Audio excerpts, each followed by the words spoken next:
मेरे पति का सिंहासन छिन गया सिर्फ मेरे ही कारण। मुझे क्षमा कर दीजिए।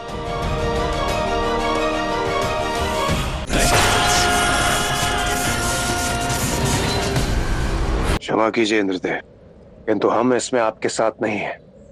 हमें जाना होगा।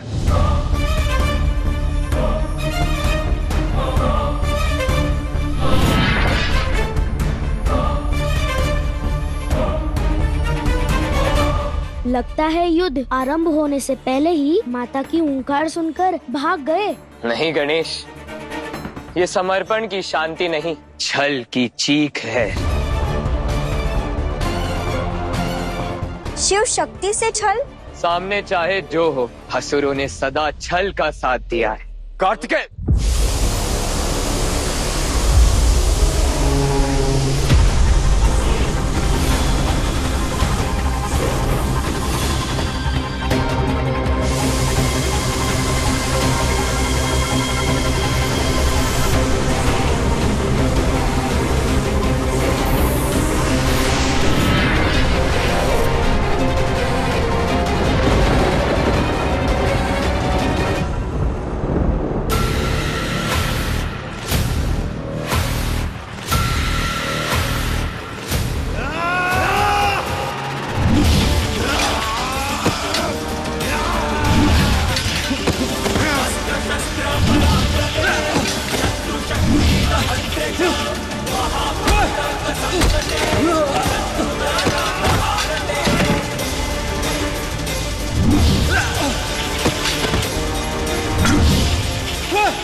पिताश्री, आप और माता इस युद्ध का अंग क्यों बन रहे हैं?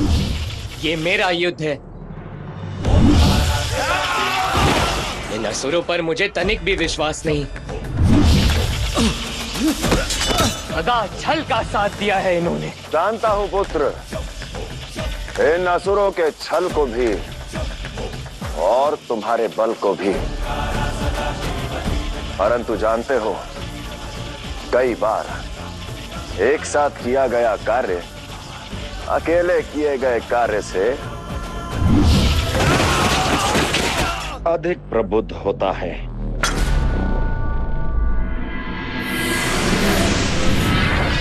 कार्तिकेय, जो युद्ध तुम्हें अकेले लड़ना चाहिए था, उसमें तुमने शिव शक्ति को भी सम्मिलित कर लिया।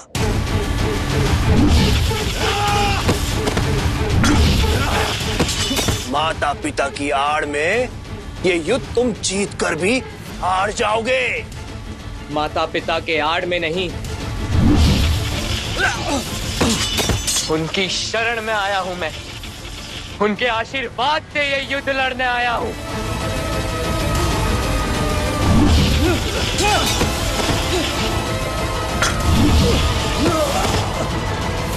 अरे कितने मूर्ख हो तुम दोनों, बार बार हारते हो फिर भी लड़ने चले आते हो। एक आखिरी मौका देता हूँ, भाग जाओ यहाँ से। फिर जो विप्रचित के साथ होगा वो ही तुम्हारे साथ होगा। अर्थात विप्रचित के प्राण संकट में हैं। मुझे उसको चेताना होगा। विप्रचित! इंद्रदेव, विप्रचित कहाँ है? उसे तो मैं भी खोज रहा हूँ। जिसे मैं अपना जमाता बनाना चाहता हूँ, वो मेरे स्वर्ग की रक्षा भी नहीं कर पाया। स्वर्ग की रक्षा नहीं, स्वर्ग पर विजय प्राप्त कर ली है मैंने।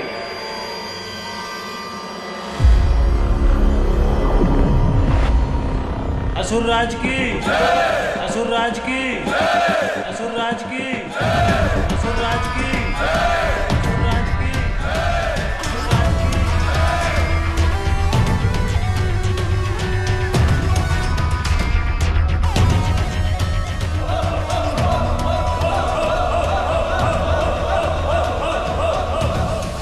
विप्रचित, शक्ति के मद में ये कैसा दुस्साहस कर बैठे हो?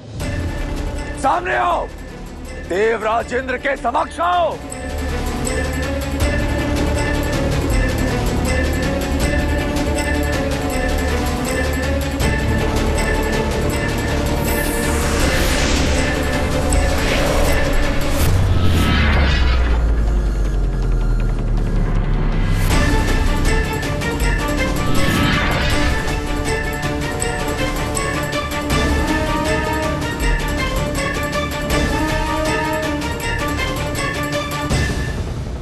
बधाई हो विप्रचित।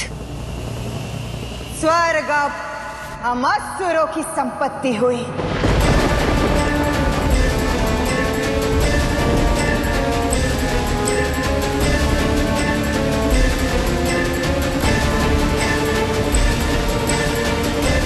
नारायण कहां चले गए?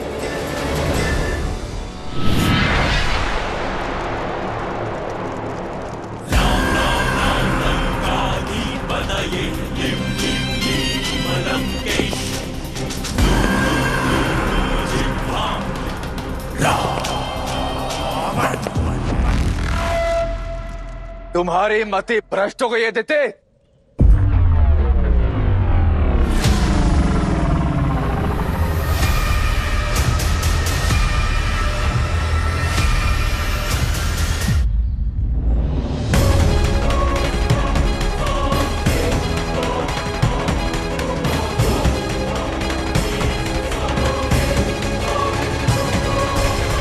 सैनिकों,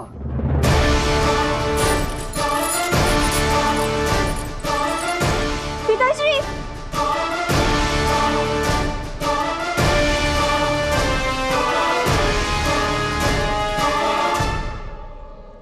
पिताश्री,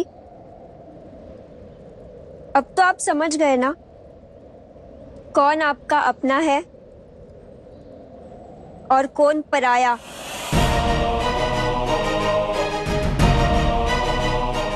भूल उनकी नहीं थी, भूल मेरी भी थी, और इसी भूल के कारण मेरी पुत्री मुझसे दूर चली गई। मेरे पति का सिंहासन छिन गया सिर्फ मेरे ही कारण। मुझे क्षमा कर दीजिए।